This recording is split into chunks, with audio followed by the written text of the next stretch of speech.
welcome to another episode of Standard Killer Projects. Today we're looking at the Dodge Hornet GLH. This is built on the Alfa Romeo tonneau platform.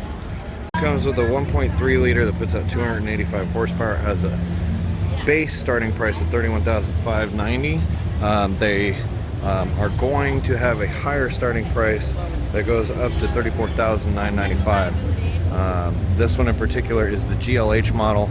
The GLH stands for Goes Like Hell.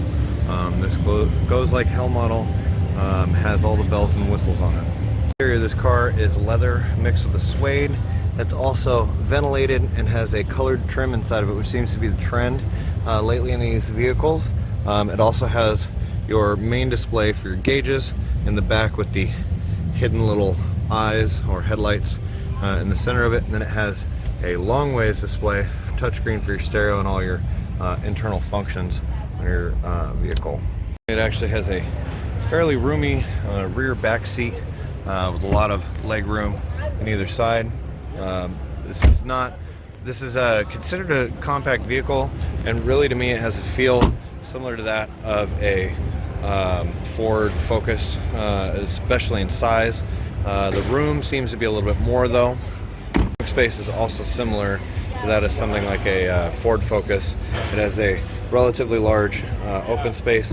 Why there's padding in here when you could have extra space doesn't make a whole lot of sense.